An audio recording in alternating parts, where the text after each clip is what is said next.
예리한 관찰력과 스마트한 브레인, 천만 반려인의 고민을 해결해주는 반려견 행동 전문 수의사 설채현. 머루랑 구름이의 문제 해결사로 달려온 설쌤. 가출왕 구름이, 잘 부탁해요 설쌤. 안녕. 계세요? 네. 아유, 나오시네. 안녕하세요. 어서오세요. 안녕하세요. 안녕하세요. 안녕하세요. 빨간색을 커플로. 가족들의 환대 속에 집에 들어오는 설 전문가. 안녕, 애기들아. 나도 한번 냄새 좀 맡아봐. 뭐야, 머루가 짖질 않네요. 핥아줘. 뭐죠? 들어갈까, 우리?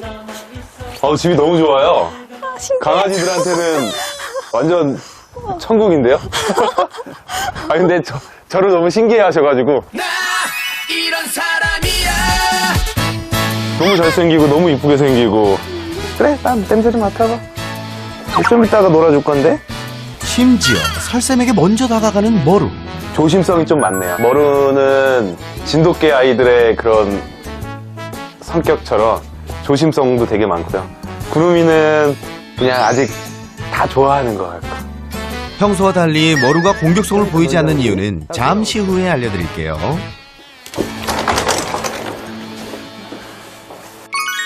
너무 좋아요. 지금 딱 들어오는 순간 강아지들이 살기 진짜 좋은 공간이구나 라는 생각이 들거든요. 그리고 들어왔을 때 이제 반응들을 봤는데 저에 대한 반응은 너무 좋았거든요. 강아지들이 조금 경계하고 뭐 짖는 게 있다고 하더라도 우리가 항상 가장 먼저 봐야 될 건 이 짖음이 계속해서 자기 컨트롤을 못하고 올라가느냐, 아니면 보호자님들이 나와서 반겨주고 저 사람은 괜찮아 라는 인식이 생겼을 때 빨리 줄어드느냐가 상당히 중요한데, 저한테는 그런 모습을 상당히 많이 보여서 어때요? 다른 사람들한테는 좀? 확인해볼까요? 영상 큐! 제작진과의 첫 만남부터 경계심을 가득 보였던 머루. 저한테보다 훨씬 좀 심하게 짖네요. 지금 보면 저 정도 짖음은 지금 조금 경계를 하고 있기는 하지만 좀 정상적으로 볼 수 있어요.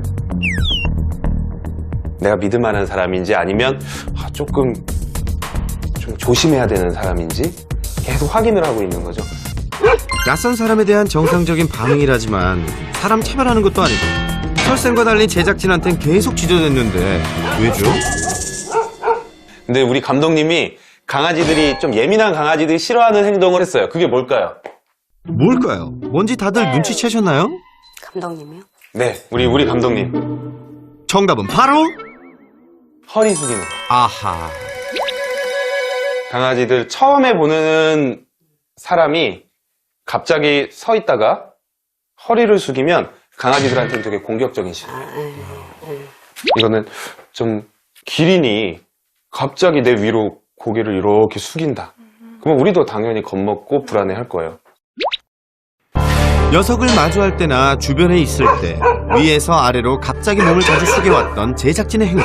이것이 공격적인 신호였다니. 그래서 금방이라도 달려들 기세로 짖었던 거네요. 하지만 제작진도 머루와 친해지기 위해 나름의 노력을 했다고요. 우리 조연출 PD님이 잘못한 거지, 저런 거는. 우리 강아지 만날 때 손 내밀라고 많이 나왔잖아요. 인터넷 같은 데 보면 손 내밀어서 냄새 맡게 해주라고. 이거 되게 잘못된 얘기예요. 뭐가 잘못된 거죠? 혹시 손님 오시더라도 손 내밀어서 냄새 맡게 해주세요라고 하지 마세요. 사실 손을 내미는 이유가 냄새 맡으라는 건데, 생각해보면 이 거리와 이 거리? 별로 차이 안 나요. 강아지들 후각은 워낙 좋기 때문에 내가 손 안 내밀어도 자기가 알아보고 싶으면 차근차근히 다가와서 냄새를 맡는데, 조금 예민한 아이들 같은 경우에는 내가 손 딱 내밀었을 때 방금처럼 조금 깜짝 놀라는 모습들이 있었거든요. 그러다 물리는 경우들이 있어요. 그래서 항상 손은 차라리 그냥 몸에 붙이고 있는 게 더 좋아요. 사실 가족의 더 큰 걱정은 머루의 기습적인 입질 공격이었는데요. 저런 식으로 무는 거예요? 이제 서 있을 때는 뒤로, 뒤 다리 밑에 그쪽으로. 앞에서 안 물고 뒤로 가서 딱 물고. 저게 좀 많이 걱정되시겠네요. 네, 저게 많이 걱정되시죠? 네, 뒤로. 머루한테는 가장 큰 문제. 머루는 지금 이 사람들이 내가 믿을 만한 사람인지 아닌지 계속 확인하는 과정인데 확신을 주지 않은 상태에서 우리가 뭔가 머루가 의심할 만한 행동을 하게 되면 계속 다시 한번 더 강하게 확인하러 가게 되는 거죠. 어떤 반응이 나오는지 더 강하게 너 괜찮은 거 맞아? 너 내가 믿어도 돼? 라는 걸 더 강하게 자꾸 표현을 하고 있기 때문에 손님이 오면 가장 먼저 해야 될 거는 가족분들이 주지 않는 더 맛있는 간식도 주고 과한 행동하지 않으면서 어느 정도 신뢰를 쌓는 시간을 한 10분 정도 가지고 나서 그 다음에 뭔가 좀 편하게 행동을 하면 머루도 더 편해할 거예요. 머루처럼 예민한 친구들의 경우 작은 행동에도 공격적일 수 있기 때문에 간식을 이용해 신뢰를 쌓을 때까지 충분한 시간을 갖고 기다려준 다음 다가가야 합니다. 잊지 마세요.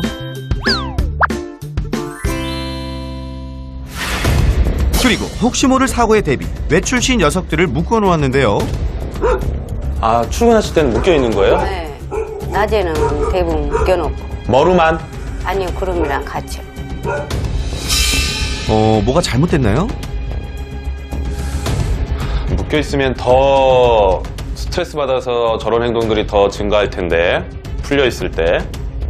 이제 우리도 이제 풀어주고 싶죠. 네. 근데 구름이가 한 번 나가면 2-3시간 어딜 나가요? 밖에요. 오, 잘 썼어. 묶어둘 수밖에 없었던 또 다른 이유. 바로 호시탐탐 집 밖으로 탈출한 구름이 때문이었습니다.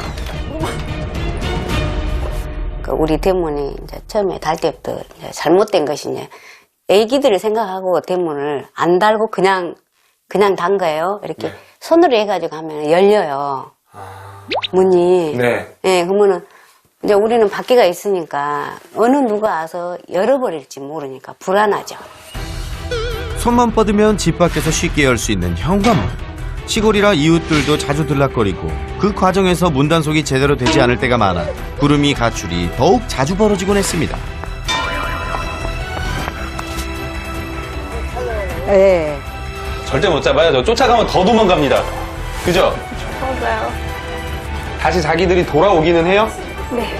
머루는 돌아와요.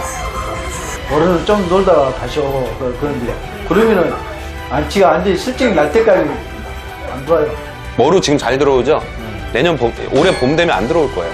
구름이뿐 아니라 머루의 가출도 더 심각해질 거라는 설쌤의 충격적인 진단. 구름이와 머루, 이들의 운명은?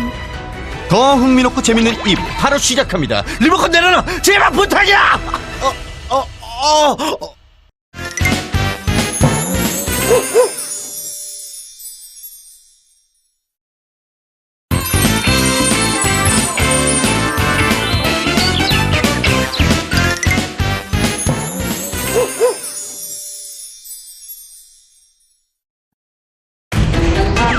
틈만 나면 집 나가는 누구도 못 말리는 상습 가출견 구름. 구름이 나가. 어떡해, 맘이 구름이 나갔대. 구름이의 위험한 가출을 멈추고 가정의 평화를 되찾을 수 있을까요? 머루는 제가 이제 딱 오자마자 이제 매 눈으로 이렇게 봤더니, 네, 아직 중성화 안 되어 있고, 지금 1살. 중성화는 갑자기 왜요? 머루 지금 잘 들어오죠? 올해 봄 되면 안 들어올 거예요. 그리고 더 나가고 싶어 하고 난리칠 거예요. 그래서 제가 중성화 얘기를 말씀드린 거예요. 걔들은 생각이 있지만 본능적인 거에 강하게 끌려서 이성이 이뤄지는 경우들이 상당히 많아요. 근데 그것 중에 하나가 짝을 찾아가는 거죠. 봄이 돼서 이 시골에 있는 많은 아이들이 대부분 중성화가 안 돼 있을 거예요. 여자아이들도. 그러면 저 멀리서 이제 여자아이들이 남자아이를 찾는 냄새가 바람을 타고 막 날라와요. 그러면 머루는 그때부터 집으로 엄청나게 나가고 싶어 할 거예요. 그러면 얘네들은 후각이 워낙 좋아서 산 넘어가는 애들도 있어요. 우선 따라가 봤는데 여기 어디지? 그리고 막 갑자기 비가 온다? 내가 왔던 길도 다 냄새가 바뀌어버려요. 그럼 못 찾아요. 그래서 뭐 중성화도 중성화지만 우선 절대로 나가게 하면 안 돼요. 그나마 집에 잘 들어왔던 머루 역시도 중성화가 안 된 상태에서 문제가 더욱 심각해질 수 있다는 건데요. 녀석들의 가출을 우습게 봐선 안 될 이유는 또 있습니다. 애들이 밖에 나가서 너무 재밌게 논다고 하더라도 위험한 것들도 너무 많고요. 그리고 저러다가 다른 분들, 어르신분들 가출해서 온 동네를 휘젓고 다녔던 녀석들. 그러다 동네 주민들에게까지 민폐가 되곤 했는데요. 마치 들깨처럼 목줄도 없이 갑자기 나타나니 어르신들이 얼마나 놀라겠습니까? 뿐만 아니라 아무거나 주워 먹는 것도 큰 걱정이었는데요. 놀다가 목마르니까 그냥 아무거나 먹고. 네. 근데 그게 제일 걱정스러워요. 시골에는 막 무엇을 많이 버려버리잖아요. 그쵸. 그리고 뭐 네. 가끔 쥐약도 네. 시골에 쥐가 있으니까 쥐약 넣는데 그 요즘 맛있게 나온단 말이에요. 쥐가 먹어야 되니까. 이렇게 위험한 상황인데도 그동안 녀석들의 가출을 막기란 쉽지 않았는데요. 물어. 특히 구름이의 경우는 틈만 나면 가출에다 들어올 생각도 하지 않았죠. 몇 번이나 나갔어요, 애들? 자주 나갔어요. 엄청 많이. 그쵸. 왜냐면 바깥이 너무 재밌거든요. 얘네들한테는 진짜 완전 놀이동산이죠, 밖이. 집 밖이 놀이동산이라고요? 지금 조금씩 더 이제 영상에 한 번도 안 나와서 느껴지는 거는 놀이가 별로 없나? 이게 유일하고 제일 재밌는 놀이로 생각하고 있지는 않나? 라는 생각이 좀 들어요. 쌤, 그래도 아버님이 그동안 애들 심심하지 말라고 산책 진짜 열심히 시켜줬어요. 제가 항상 이럴 때 이렇게 표현하죠. 누가 누굴 산책시키는 것일까? 불타는 산책 열정과 달리 부족한 점이 많았는데요. 지금 줄도 저렇게 잡으면 위험해요. 아버님 지금 손에 이렇게 감으셨죠. 근데 저러다가 뭔가 하나에 꽂혀서 빡 뛰어가면 둘 중에 하나예요. 이게 쪼이면서 다친다거나 넘어지신다. 그래서 줄은 손에다 저렇게 감는 거, 특히 중형견 이상의 아이들한테 줄 손을 이렇게 감는 거 되게 위험하고. 문제는 또 있었습니다. 음식을 하려는다. 아버님 벌써 숨 차죠? 놀려. 그냥 풀어주시는 거예요?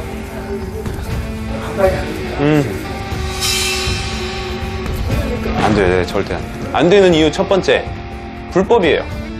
산책 시 산책줄은 필수. 아셨죠?